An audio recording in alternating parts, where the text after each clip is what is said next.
fondamentale. C'est ça le moment que nous apprêtons à vivre et c'est ça que nous, aujourd'hui, au niveau des Congolais, nous préparons le mieux que nous pouvons.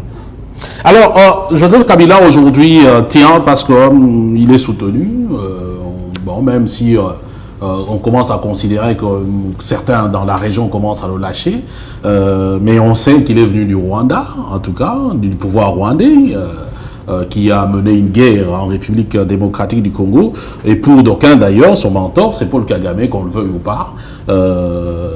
Tout récemment, Kagame a été en France, oui, dans un salon Vivatech, donc on parle des technologies, et qui dit technologie dit coltan, et d'aucuns y ont vu finalement le vrai patron du coltan congolais, qui est le président rwandais en France, au salon Vivatech. Ce n'était pas votre point de vue, ce n'était pas ce que vous avez pensé de la présence de Kagame en France? Vous savez, le président Kagame, il a écrit une page de l'histoire du Rwanda.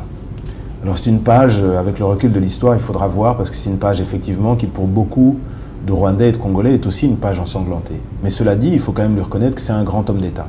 C'est quelqu'un qui a une vraie vision pour son pays, et c'est quelqu'un qui est prêt à toutes les conséquences et à toutes les extrémités pour servir cette vision qu'il a pour son pays. Moi, je pense qu'on ne doit pas toujours nous regarder le président Kagame et essayer de le tirer vers le bas.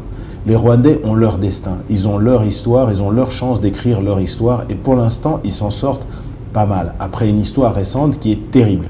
Nous aussi, nous avons une histoire récente et présente qui est terrible, mais aujourd'hui, nous n'avons pas d'avenir et nous n'avons pas d'homme d'État. C'est-à-dire nous n'avons pas quelqu'un qui fait justement passer cette vision, cette ambition qu'il a pour le pays, cet amour qu'il a pour son pays et pour les siens, par-dessus toute autre considération.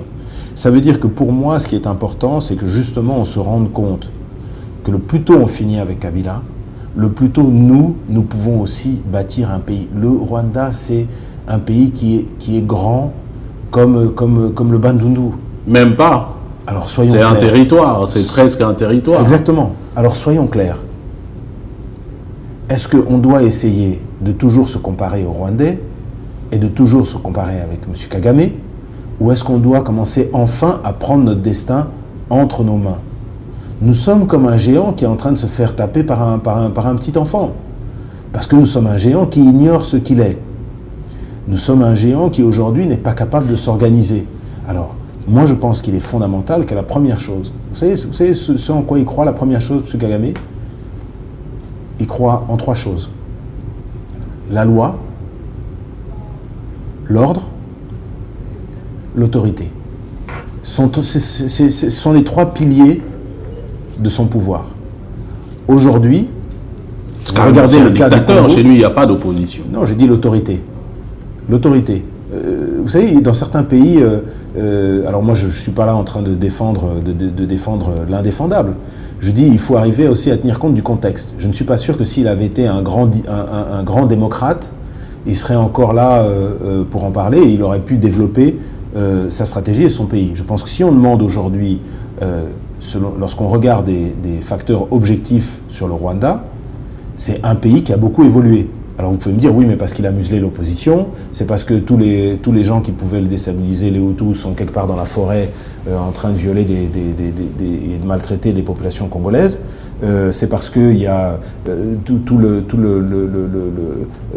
commerce de nos matières précieuses qui est en train de passer par son pays, etc. etc. Mais ça, sont des facteurs, si vous voulez, nous, on peut analyser ces questions, mais lorsqu'on fait un bilan objectif du Rwanda, le Rwanda d'il y a 20 ans et le Rwanda d'aujourd'hui, ça n'a rien à voir. Ils sont passés de l'époque médiévale à l'époque moderne. Vous avez vu les plans aujourd'hui du nouvel aéroport de Kigali, ça fait honte.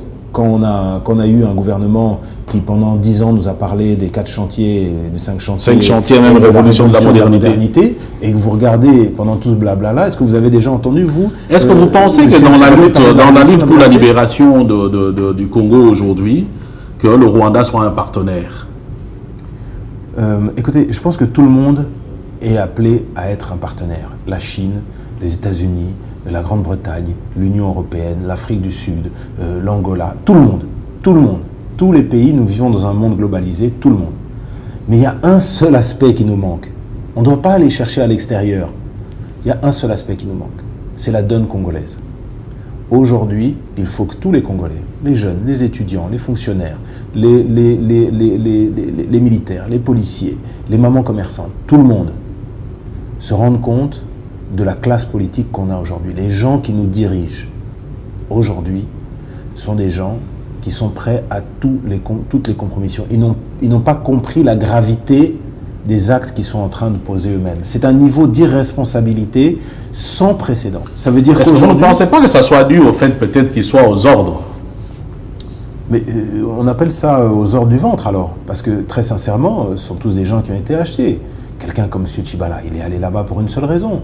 Parce qu'il se rendait compte que sinon il risquait de finir pauvre. Aujourd'hui, la population le sait.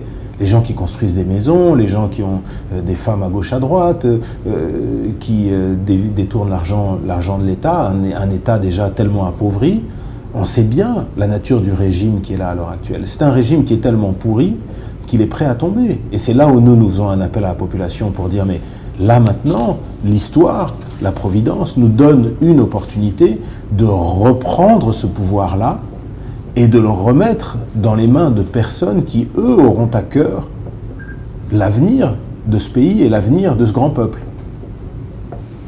Voilà, je vous rappelle que nous sommes toujours avec M.